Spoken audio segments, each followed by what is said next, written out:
Caden never believed the legends.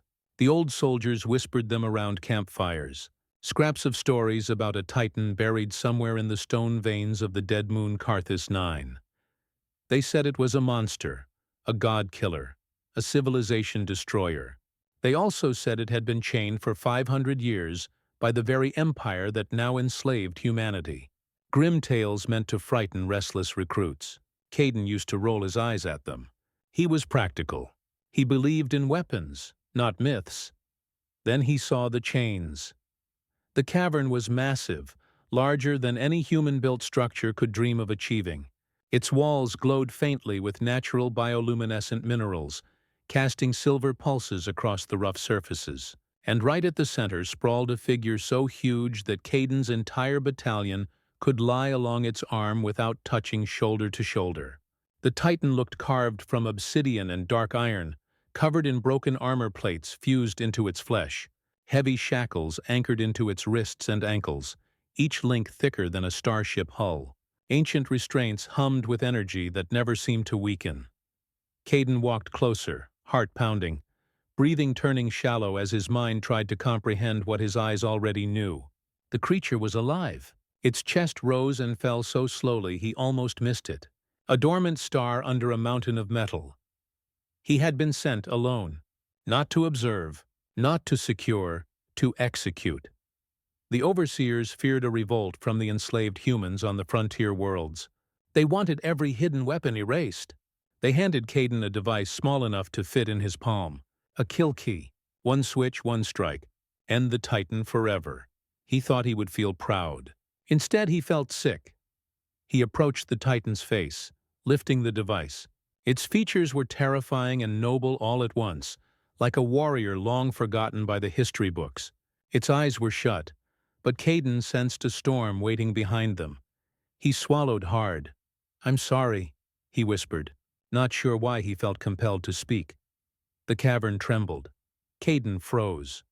The Titan's fingers twitched, sending cascades of dust tumbling down chains. A low groan echoed through the ground, so deep Caden felt it in his spine. Its eyelids peeled open, revealing burning gold irises that flared like twin suns. Caden stumbled back, clutching the kill key. Those eyes locked onto him. "You—" The voice resonated like thunder rolling through stone. "A human." Caden tried to speak.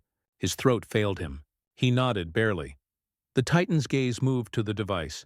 It understood instantly. "Your masters sent you," it rumbled. "To end me."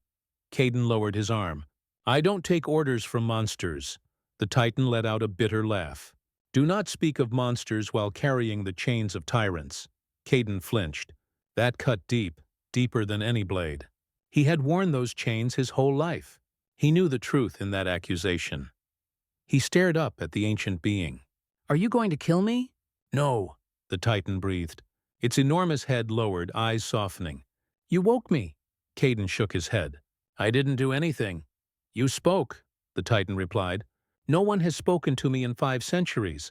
They only screamed." The silence that followed pressed heavy on Caden's chest. He saw the shackles again, the scars where metal had bitten flesh for centuries. Torture disguised as imprisonment. He saw not a weapon but a prisoner, a forgotten soldier, a relic of war who once fought for something greater, only to be chained by victors afraid of what it represented. Caden looked at the kill key and felt disgust. "What if I freed you?" His own words surprised him. He didn't take them back. The Titan stared in disbelief. "Why would a human risk his life for me?" Caden's jaw clenched. "Because I know what it feels like. Locked away, controlled, told what you are allowed to be." The Titan's eyes flickered with a spark of respect. Maybe even admiration. "You are bold," it said. "For such a small creature." Caden scowled. "Small doesn't mean powerless." He examined the shackles. Each one contained a glowing power core. He could overload them if he hacked the energy flow. Hard. Risky. The overseers would notice. The punishment would be execution at best. He still took out his toolkit. As he worked, the Titan watched him with an intensity that felt like a vow forming in silence. Sparks shot out. Energy surged. Alarms wailed far above. Still Caden worked until sweat stung his eyes and panic clawed at his lungs. One final connection severed. The first shackle shattered with a thunderous crack. The Titan inhaled sharply as if feeling fresh air after drowning for ages. Caden moved to the next, faster now. Chains exploded one by one. Each time the Titan flexed a limb, testing strength returning to it. The cavern roof shook as sirens screamed across the facility. Caden freed the last chain. A roar filled the cavern, shaking every bone in his body. The Titan rose, towering, casting a shadow that swallowed worlds. It stretched arms skyward, ancient muscles erupting with power. Then it looked down at Caden. The overseers stormed in through a distant blast door, weapons primed. Dozens, maybe hundreds. They screamed orders. Laser sights targeted Caden's chest. Before he could think, the Titan's hand descended. Not in threat, in protection. A shield made of living stone and iron. Beams ricocheted off its hide harmlessly.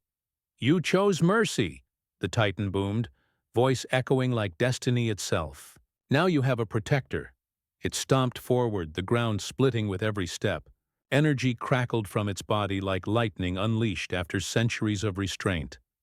Caden stared, stunned, as the Titan tore through the Overseer's army like paper in a storm. The last Overseer turned to flee. The Titan's voice thundered, "Tell your masters. Humanity is no longer alone." Caden stepped out from behind his colossal ally, holding his head high for the first time in his life. "What is your name?" he asked. The Titan bowed slightly, honoring him. "I am Varoth, breaker of chains." Caden nodded. "Then let's break some more." Varoth smiled, fierce and proud. The revolution had begun.